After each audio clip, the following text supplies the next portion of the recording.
Dit programma wordt mede mogelijk gemaakt door Stichting Jambo en Stichting Nelissen Smit Fonds.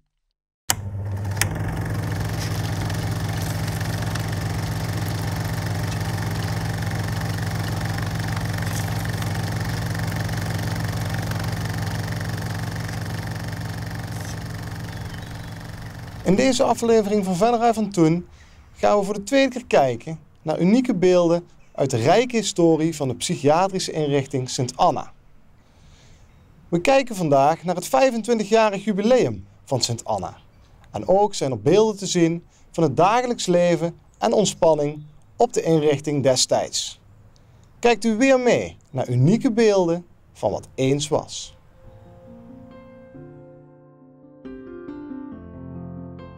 In september 1933 wordt vanwege de crisisjaren het 25-jarig bestaan van Sint Anna op een eenvoudige wijze gevierd. Desondanks zijn veel gebouwen en het terrein mooi versierd.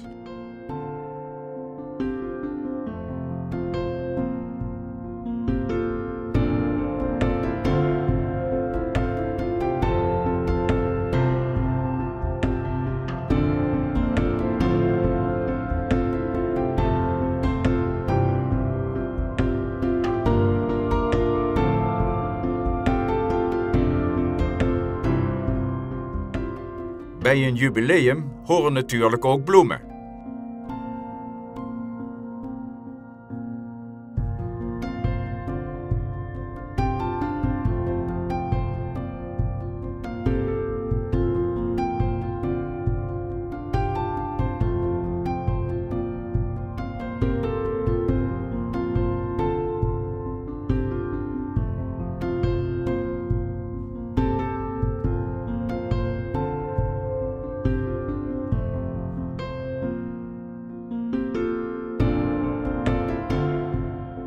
Inmiddels arriveren de genodigden op Sint Anna. Onder andere Monseigneur van Rechem, hulp bisschop van Gent en algemeen overste van de Zusters van Liefde. En de bisschoppen van Roermond en Gent, Monseigneur Lemmens en Monseigneur Koppieters. De commissaris van Limburg, meester baron Heuvel von Westerflier, burgemeester van de Loo en deken Thiele van Venray zijn eveneens uitgenodigd. De cameraman heeft echter meer oog voor de bisschoppen.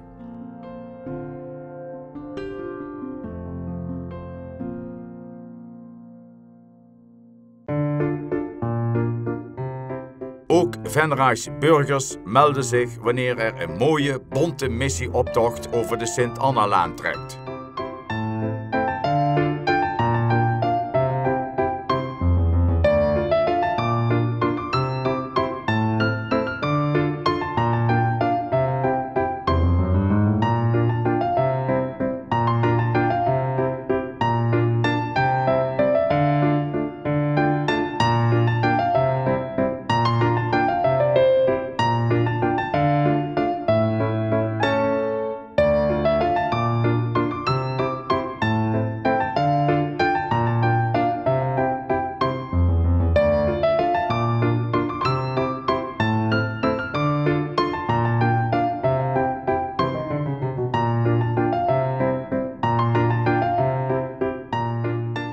De verpleegsters demonstreren weer hun danskunsten.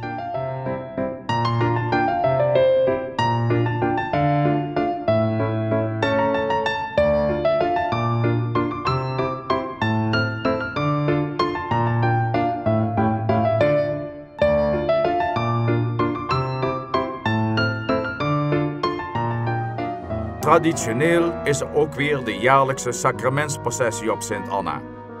Samen met de Venraayse Harmonie maakt de stoet, waarin het Allerheiligste wordt meegedragen, een rondgang over het Sint Anna-terrein.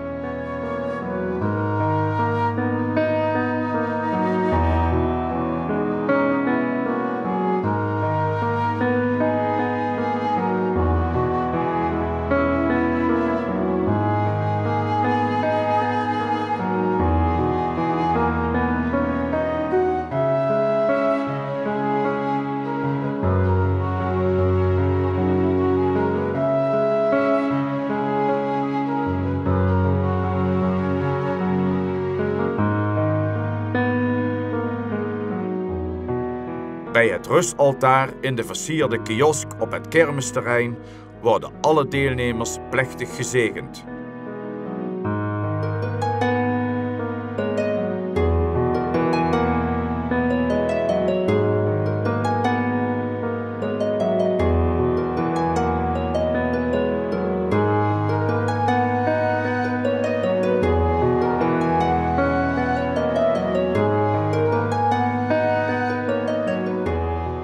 De processie eindigt bij het hoofdgebouw.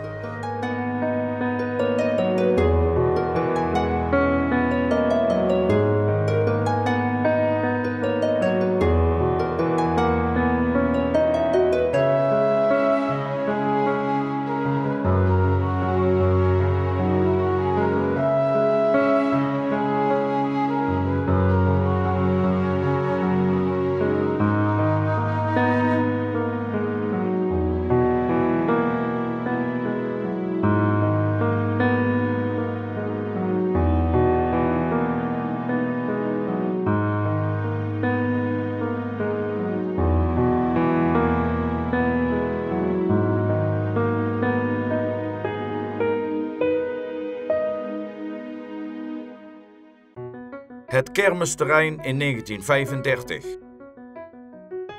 Sinds 1922 vindt hier jaarlijks de Vlaamse kermis met de volksspelen plaats.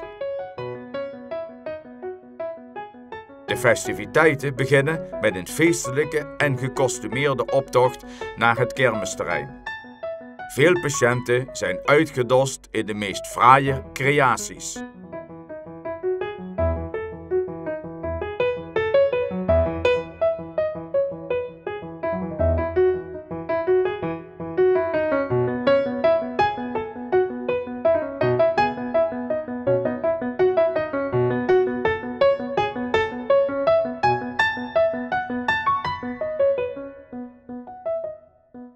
Ook de directie.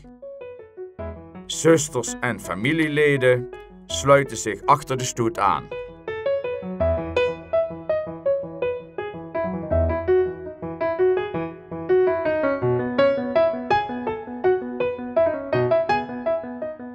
Als iedereen gearriveerd is op het kermisterrein, kan het feest beginnen.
Men kan zelfs een rondrit maken met een auto. Maar de meest geliefde attractie blijft nog steeds het eigen carousel, ofwel het Pertjespeul van Sint Anna.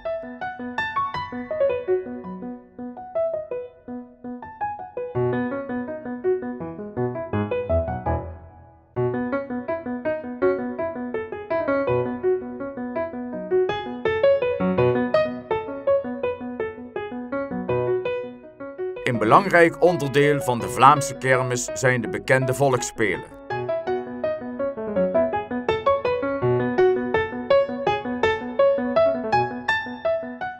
De deelnemers worden dan ook luid aangemoedigd door hun supporters.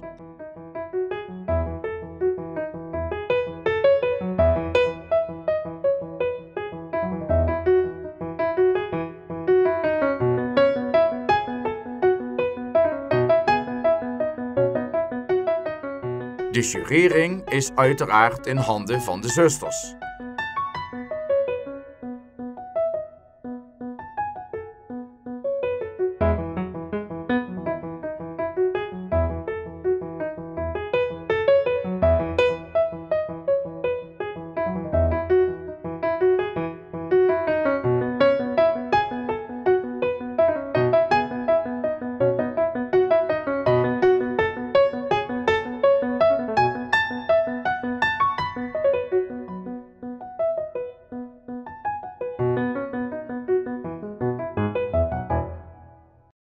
Sint Anna in de winter van 1935.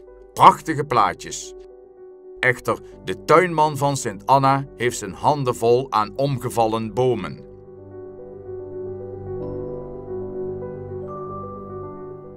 Dan is het tijd voor de sneeuwpret.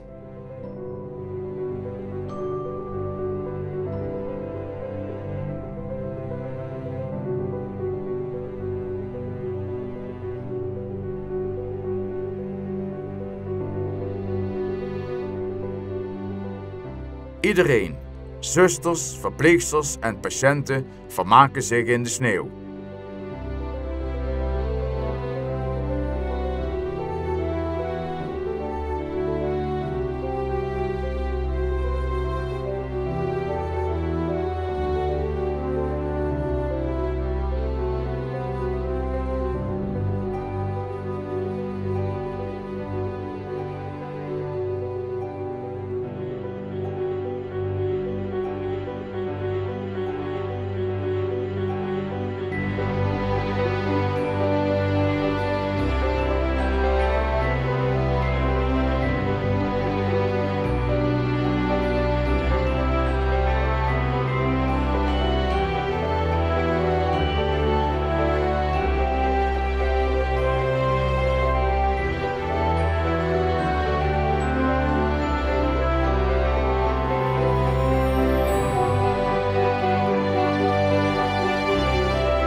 De pret kan niet op.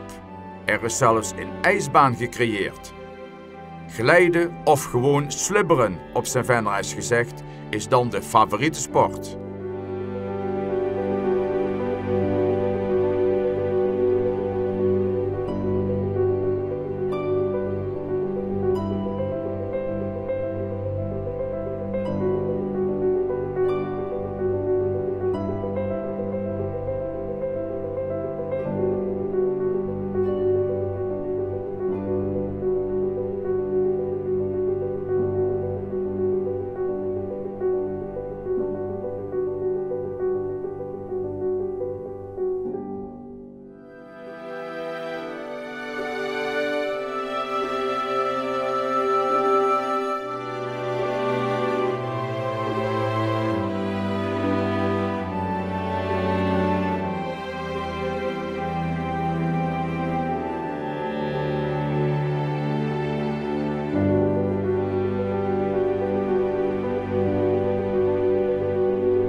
Na de winter breekt het voorjaar weer aan en verandert Sint Anna weer in die groene oase van rust.